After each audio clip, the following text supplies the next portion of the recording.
Ya kabisa nizera ko mumeze neza cyane ibintu ari uburyohe anagereranwa mwese kabisa kuri tariki ya 2 z'ukwezi kwa mbere 2025 nizera ko kabisa umwaka mwawutangiye neza cyane kandi buri wese yamaze kuba agira ingamba cyangwa se ashyiraho ingamba azubahiriza muri 2025 nizera ko mwese mumeze neza cyane kabisa. CBRS Studio Sport tukatuje kubabwira amakuru ya siporo kuri tariki ya 2 z'ukwezi kwa mbere 2025 kabisa. Rero ni munyemerere mbabwire ingingo z'ingenzi turi buze kwibandaho muri aka kanya.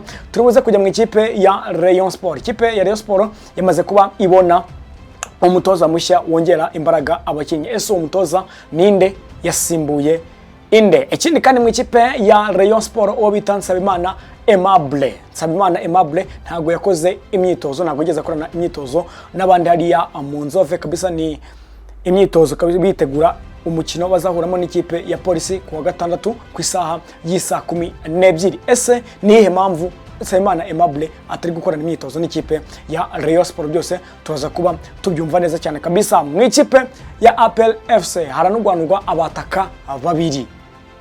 Abo bataka ese bimeze bite? Ni abahe bazaza gusimbura abande? Ese byose bizagenda bite? Byose muraza kuba mu byumva. Hanze y'u Rwanda tuzi kwiganira mu ikipe ya Arsenal. Arsenal yamaze gukora deal ya danger yo gusinyisha bita Josh Robertson wakiniraga ikipe ya Wigan Athletics yo mu kiciro cya gatatu mu gihugu cy'Ubwongereza. Ese bimeze bite? Arsenal de Gunners kitangiye kumanura abakinnyi bakomeye kandi bakiri batoya. Byose turaza kuba tugenda tubiganiraho 5 kuri 5. Ndetse mu ikipe ya Liverpool ndetse n'ikipe ya Real Madrid aho ngaho bimeze bite? Ayo nama kutubuze kugenda tujyanirana hamwe ikipe ya Liverpool ndetse n'ikipe ya Real Madrid.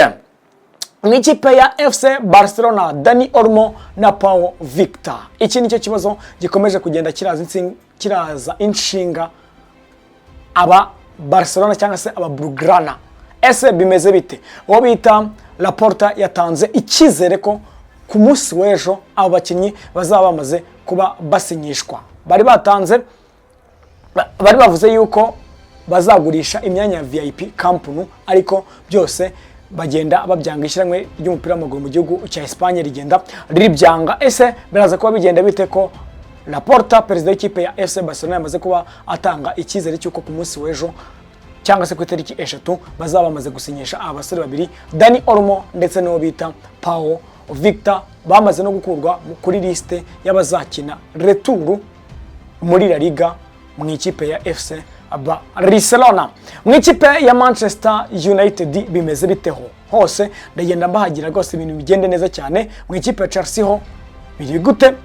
Ni ibiki biri kuvugwayo? Ama transfer akomeye cyane mu ikipe ya Chelsea. Muri Leicester City bimeze bite ko hari abakinnyi bagomba gusinyisha nubwo ari inizanyo bari gukina n'ubundi ikipe ya Leicester City, ariko abo bakinnyi bagomba gusinya contrat muri kimwe ikipe ya Leicester City bakaba abakinnyi babo bahoraho. Byose nibyo turi buze kuba tuganira 5 kuri 5 kabisa.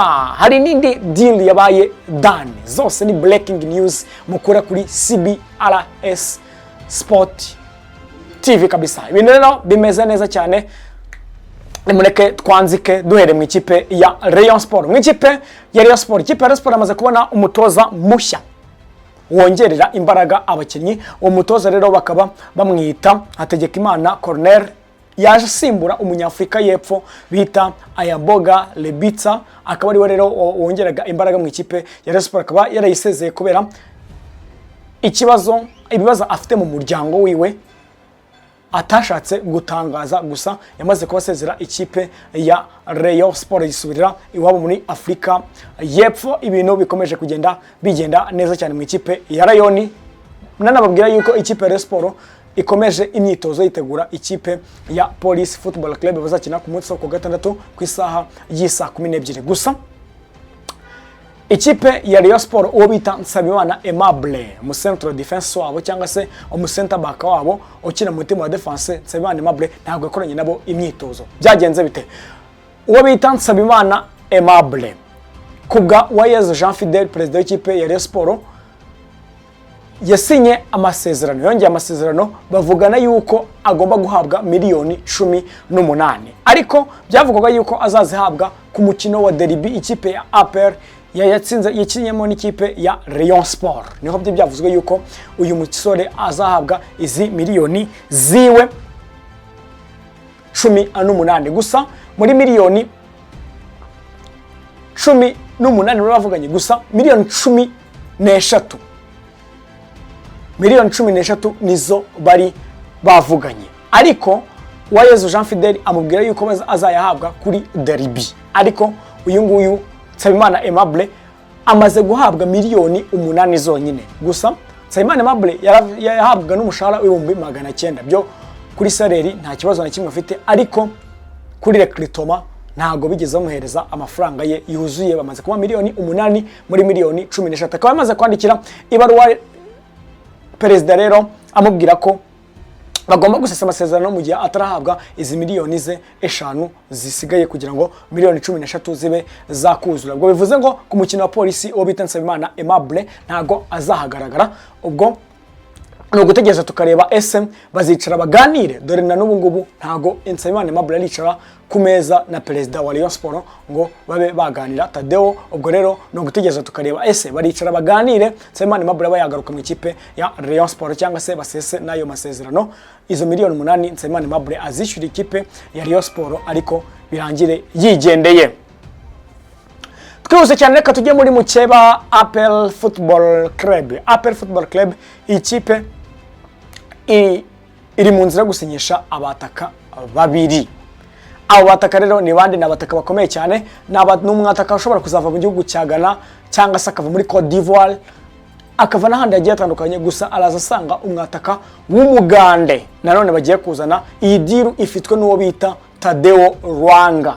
Tadeo Rwanga niwe uri muri iyi deal kabisa yo gusinyisha uyu mwataka w'umugande. Aba bataka bose rero uko bazagenda baza cyangwa se uko bizagenda ibiganiro bigera kure niko tugenda tubabwira n'amazina yabo. Abo bataka ikipe ya APR igiye gusinyisha baje gusimbura abandi rero, baje gusimbura bita Mamadusi ndetse no bita Victor Mbawoma Chukwe Meka. Victor Mbawoma yamaze no kuba avunika, gusa bamaze no kumuteguza yuko atazakomezanya n'iyi kipe ya APR Football Club. Ese bizagenda bite ko transferi mu Rwanda zizatangira ku munsi w'ejo? Nibwo transferi zizatangira mu Rwanda, transfer window zo mu kwezi kwa mbere. Ese ama ekipe azagura abande? Ikipe ya Rayon Sport izasinyisha abahe bakinnyi, gusa hari umukinnyi ugomba gusimbura Haruna Musa Majaliwa. Hari umukinnyi rwose muri Rayon Sport ugomba gusimbura Haruna Musa Majaliwa bazakura muri Muhazi United. Ibiganiro nabyo birarimbanije, gusa iyi transfer tuzajya tubabwira amakuru yacu ataha.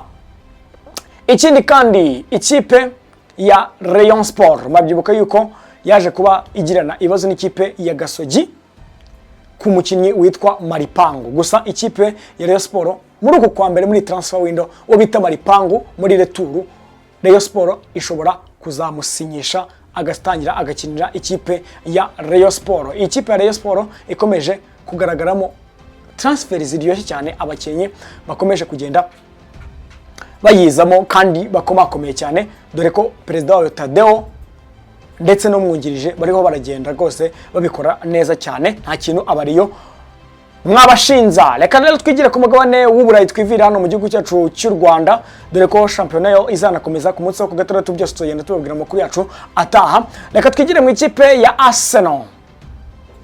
Deal done. Ikipe ya Arsenal yamaze kuba isinyisha agasore k'imyaka 20 kavutse mu 2004 kabisa mu itariki 20 z'ukwa 12. Ese aka gasore bakita ngo iki? Bakita Josh Robinson kabisa. Josh Robinson akaba amaze gusinyira ikipe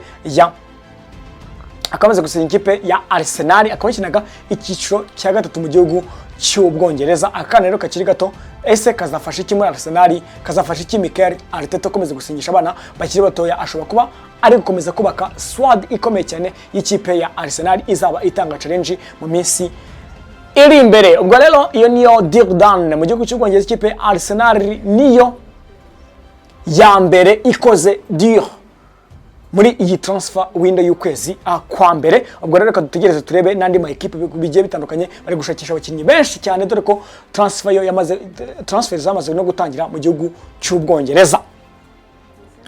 Muri Liverpool n'ikipe ya Real Madrid.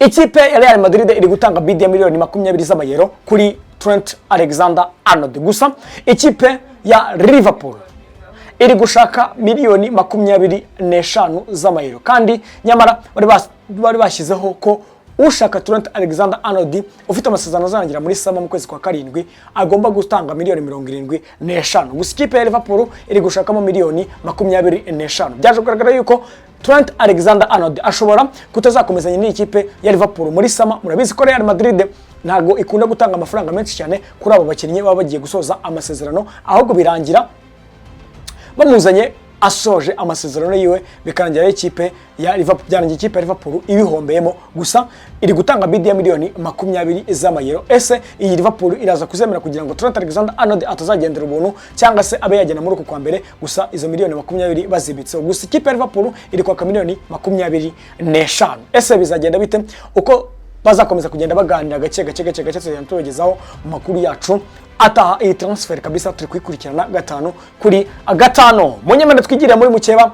FC Barcelona ifite ibibazo byuko abakinnyi babiri uwo bita Dani Olmo n'uwo bita Pau Victor batigeze babashyira kuri liste ikipe ya FC Barcelona izakoresha muri retour ya La Liga Santander, ni championnat y'igihugu cya Espagne. Ese bizagenda bite? Dani Olmo murabizi ko ari umukinnyi ukomeye cyane ufite n'uruhare mu ikipe ya FC Barcelona kabisa, rwa yaba gutsinda kwayo yaba se kugenda bakontrola umukino. Uwo bita Dani Olmo arabafasha cyane, ndetse n'uwo bita Pau Victor. Gusa aba ngaba ishyirahamwe ry'umupira w'amaguru muri Espagne ryanbangiye ko bagomba kubashyira kuri liste y'abazakina retour, bitewe n'uko amafaranga Barcelona igomba gukoresha muri La Liga itagomba kurenza ihemba abakinnyi cyangwa se ikora recruitment. Aya mafaranga yararenze. Gusa bari gupropose ko bazagurisha imyanya ya VIP muri Camp Nou Stadium, ariko ibi ngibi ntabwo ishyirahamwe ry'umupira w'amaguru muri Espagne ryigeze ribyemera. Ese biragenda bite? Uwo bita Laporta muri conference yamaze kuba avuga ko ejo kuri 3 aba basore Dani Olmo ndetse no bita Pau Victor bazaba babaregistrerinze cyangwa se bazaba bashyize kuri liste y'abazakina retour. Ese icyo cyizere abafana ba Barcelona no gukomeza kukigira tukareba ukuntu bimeze. Yamaze gutangaza ko ari ku munsi w'ejo, nyamara na Hans Flick nawe yari yabivuzeho buriya ntawe wamenya, wabona uwo bita Laporta ashobora kuba yatanze icyizere cyangwa se yavuze ibyanyabyo ko ejo uwo bita Dani Olmo ejo ku 3 n'uwo bita Pau Victor bazabaregistreringa cyangwa se bazabashyira kuri liste y'abazakina retour ya La Liga Santander. Byose rero no gutegereza tukareba ese bimeze bite cyangwa se bizagenda bite, byose no gutegereza tukareba.